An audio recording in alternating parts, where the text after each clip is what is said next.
Let us look closely at the psychological motive driving Carly Spencer right now. She sees an opening, a perceived weakness in the WSB armor, and that weakness is Jack Brennan. With Jack Brennan currently incapacitated, lying in a hospital bed following the horrific gas mask attack, he is entirely unable to run the agency or issue direct orders to Jocelyn Jacks. Carly smells blood in the water. She perceives this temporary absence of local leadership as the perfect, fleeting window of opportunity to strike. It looks like Carly has convinced herself that without Jack Brennan running interference, Z will just fold under her maternal pressure. But this implies a severe underestimation of who Z really is. Carly is treating an international intelligence agency like a local Port Charles nuisance that she can just bully into submission. If you ask me, this is a massive miscalculation.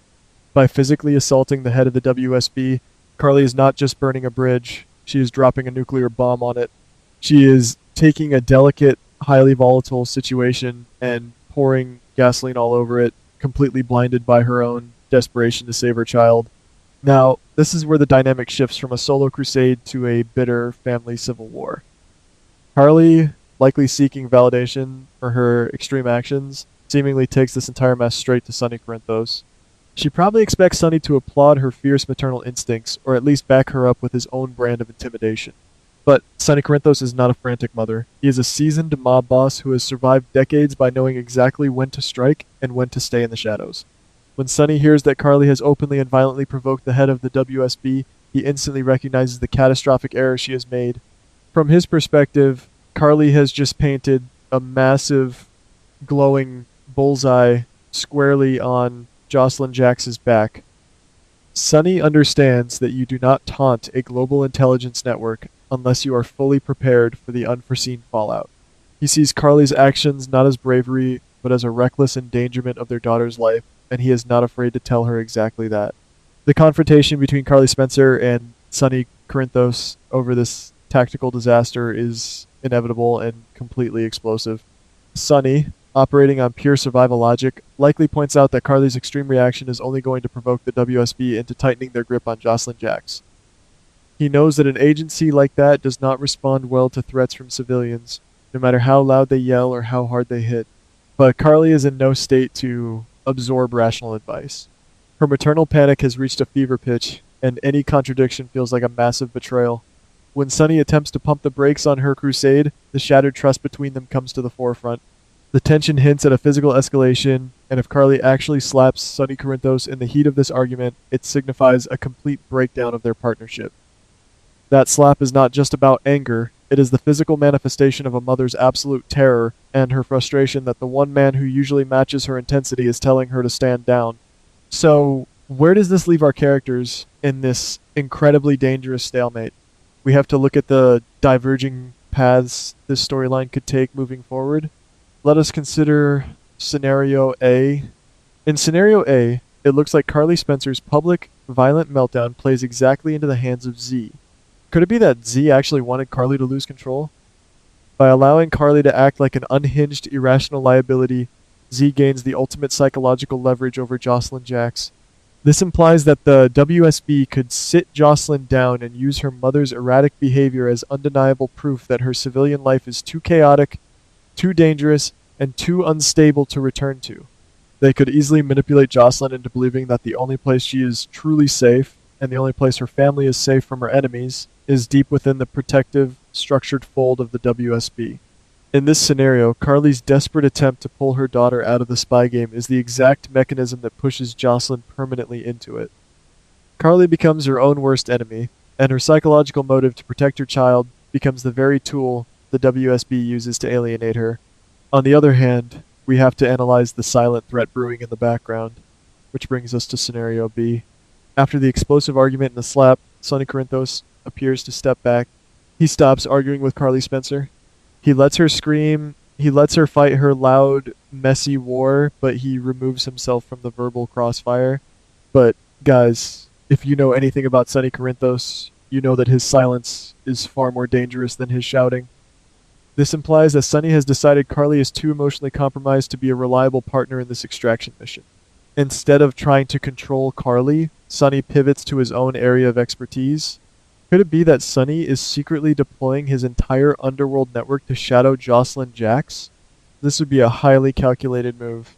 Sonny would be using his mob soldiers, his informants, and his vast resources to build an invisible fortress around Jocelyn, completely bypassing the WSB and, more importantly, completely hiding his actions from Carly.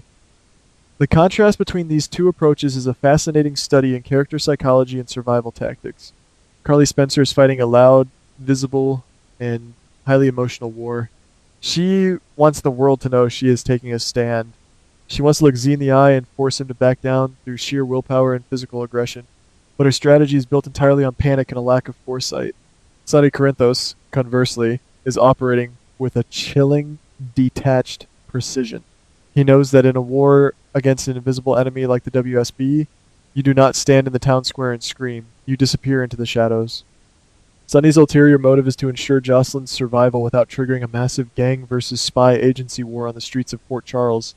He is willing to let Carly think she is fighting this battle alone if it means he can operate undetected. This is a classic mob strategy. Let the loud distraction draw the enemy's eye while the real work happens completely in the dark. If you ask me, the real tragedy here is the complete lack of communication and the shattered trust between the two people who care about Jocelyn Jacks the most. Carly Spencer genuinely believes she is the only one willing to do whatever it takes to save her daughter. Her psychological motive is rooted in a deep-seated trauma of losing people she loves, and that fear has completely overridden her common sense. When she looks at Jack Brennan lying in that hospital bed, she does not see a dangerous man temporarily sidelined, she sees a loophole. She thinks that if she can just break the chain of command while Brennan is down, Jocelyn will be free. But she fails to realize that the WSB is a hydra. You cut off one head, or sideline one agent, and another takes its place instantly. Z is not going to be intimidated by a slap from a civilian mother. If anything, Carly's physical assault gives the WSB the perfect excuse to classify her as a threat to their operations, which could lead to unforeseen fallout that Carly cannot even begin to comprehend. And what about Sonny Corinthos' remarkable restraint during this entire ordeal? It is incredibly rare to see Sonny take a physical hit, especially a slap from Carly, and simply walk away without escalating the situation. This calculated move to disengage speaks volumes about how seriously he takes the threat of the WSB. Sonny knows that if he retaliates, or if he matches Carly's explosive energy, they will just end up destroying each other, while Jocelyn is left completely vulnerable. His decision to retreat into the shadows and utilize his mob network implies a level of strategic maturity that Carly is currently lacking. Sonny is looking at the board like a chess master, recognizing that Jocelyn is a pawn caught between two massive, unforgiving powers, the global intelligence community and the Port Charles underworld. By choosing to protect her from the shadows, Sonny is trying to avoid a direct collision with Z. But we have to ask ourselves, how long can Sonny keep his shadow operation a secret? If the WSB detects mob enforcers tailing their newest recruit, they will not see it as a father's protection. They will see it as a hostile mob interference that must be eliminated.